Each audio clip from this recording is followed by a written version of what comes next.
Welcome back. आप देख रहे हैं बनो अपना फाइनेंस मिनिस्टर। और चलिए शो को आगे बढ़ाते हैं और वक्त हो चला है एनपीएस की पाठशाला का। और जैसे कि हम सब आपको बताते हैं कि एनपीएस रिटायरमेंट के लिहाज से बहुत ही महत्वपूर्ण निवेश का विकल्प है जो आपके पोर्टफोलियो में होना चाहिए। और कैसे इसमें बाजार के मौजूदा उतार चढ़ाव को लेकर अब रणनीति बननी चाहिए। हमारे साथ Shiva Kumar, CIO ICICI Pru pension fund, जुड़ गए हैं। शिवा कुमार जी, आपका बहुत बहुत स्वागत है हमारी इस बेहद खास पेशकश में, आपने समय निकाला।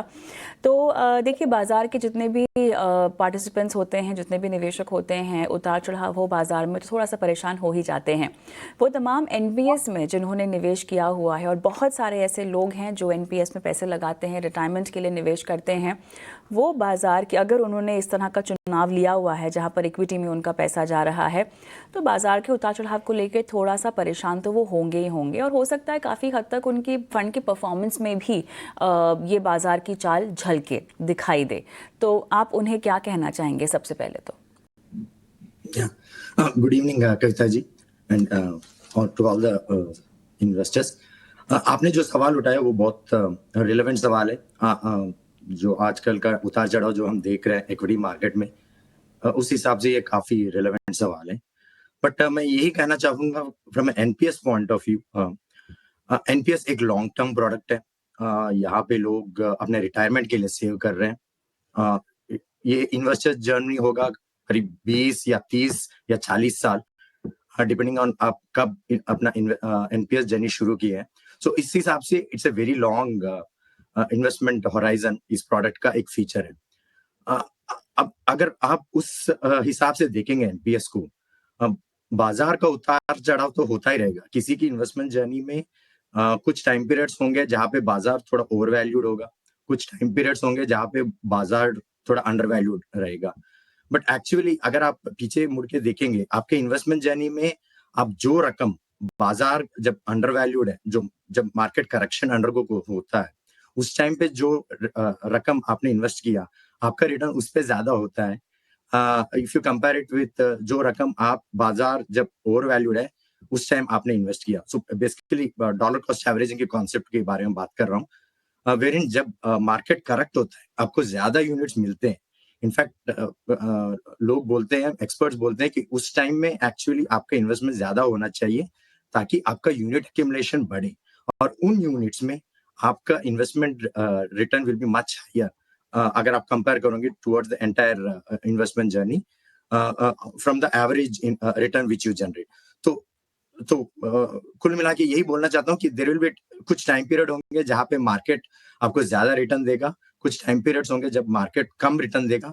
But long term investment journey में आपको मार्केट की टाइमिंग के बारे में आपको ज्यादा चिंता करने की जरूरत नहीं है, क्योंकि this is part of the game. Equity markets में volatility is a feature not a bug.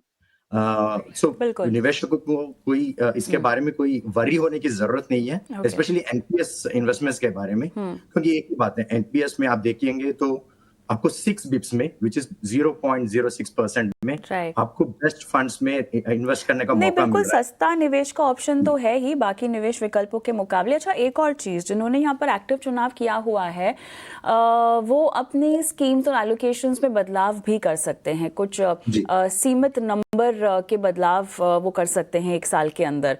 तो अब जैसे जी कि साल की शुरुआत हो चुकी है और हमने तमाम एक्सपर्ट से जानना चाहा कि ये साल भर में किस तरह का बाजार रह सकता है, तो सभी ने ये कहा है, देखिए थोड़ा सा अपने पोर्टफोलियो को रिवैम्प करने की ज़रूरत है। जो रिटर्न्स आप पहले शायद उम्मीद कर रहे थे वो आपको ना दिखाई दे, थोड़ा सा डाइवर्सिफाई होने की ज़रूरत है।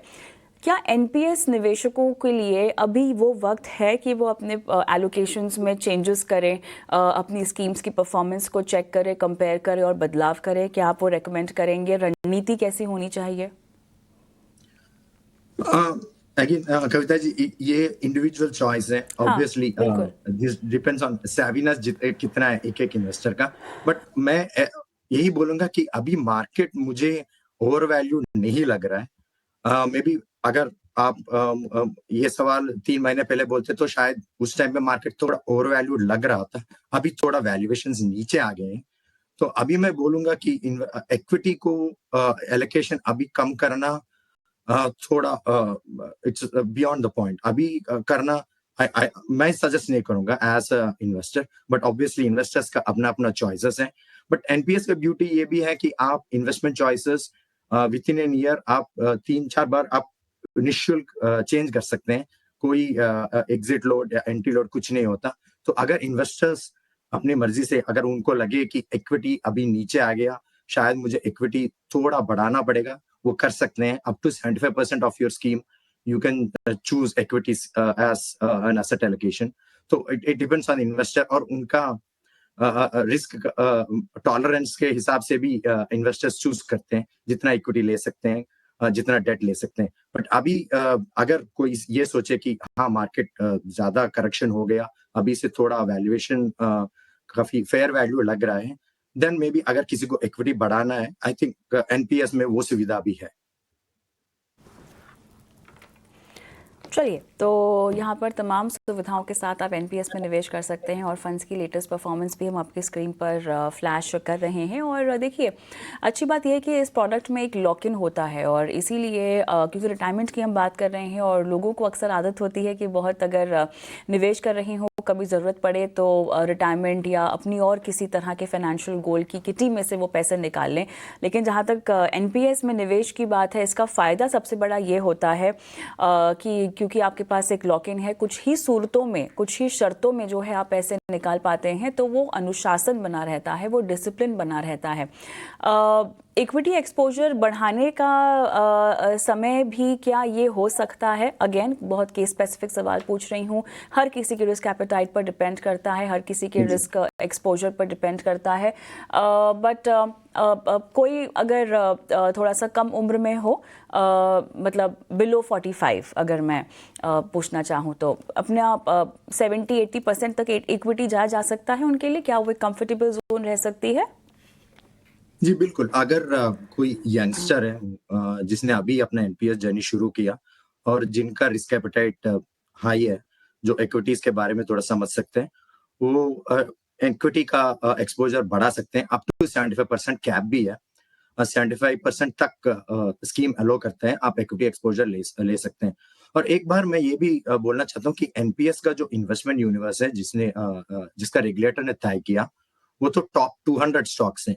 सो बेसिकली आपका इक्विटी एक्सपोजर भी लार्ज कैप्स और क्वालिटी मिड कैप्स, इन दोनों सेगमेंट्स में आपको जाएगा।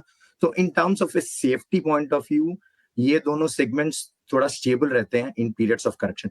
करेक्शन जब भी होता है, आपने देखा होगा रिसेंट करेक्शन भी मिड कैप्स और स्मॉल कैप्स में ज्यादा हो रहा है कंपेयर टू लार्ज कैप्स। फिलहाल लार्ज कैप में भी थोड़ा करेक्शन हो रहा है, बट रिलेटिव बेसिस में मिड कैप्स और स्मॉल कैप्स में ज्यादा करेक्शन हो रहा है। अगर आप एनपीएस इक्विटी फंड को लेंगे तो इनमें ज्यादा से ज्यादा इन्वेस्टमेंट लार्ज कैप्स में होगा, थोड़ा बहुत quality top tier mid caps में होगा, around 12-15% scheme depending on the fund managers preference. So scheme के हिसाब से थोड़ा उतार चढ़ाव होगा, लेकिन ज्यादा से ज्यादा इन्वेस्टमेंट लार्ज कैप्स में होगा। सो इस हिसाब से आपको मार्केट करेक्शन के टाइम पे थोड़ा सेफ्टी भी देगा एनपीएस का इक्विटी स्कीम। चलिए शिवा कुमार जी, बहुत बहुत धन्यवाद, आपने समय निकाला। अच्छा लगा आपसे बातचीत करके और आपने एनपीएस में निवेश को लेकर और बाजार के उतार चढ़ाव को लेकर बहुत विस्तार से दर्शकों को आज जानकारी दी। धन्यवाद आपका। ऑलराइट, सो बनो अपने फाइनेंस मिनिस्टर में फ़िलहाल मुझे भी इजाज़त दे, लेकिन अगर आप भी ऐसे कोई दर्शक हैं जो कि एनपीएस में निवेश करना चाहते हैं, म्यूचुअल फंड में निवेश करना चाहते हैं, इंश्योरेंस पॉलिसीज़ खरीदना चाहते हैं, अपने होम लोन को चुकाने के साथ साथ अपनी इन्वेस्टमेंट स्ट्रैटेजी, अपनी एसआईपीज़ को भी बरकरार रखना चाहते हैं, अपने सवाल हम तक पहुँचा दीजिए। व्हाट्सएप नंबर आपकी स्क्रीन पर आ जाएगा। यूट्यूब पर देख रहे हैं तो कॉमेंट बॉक्स में अपने सवाल डाल दीजिए। नमस्कार।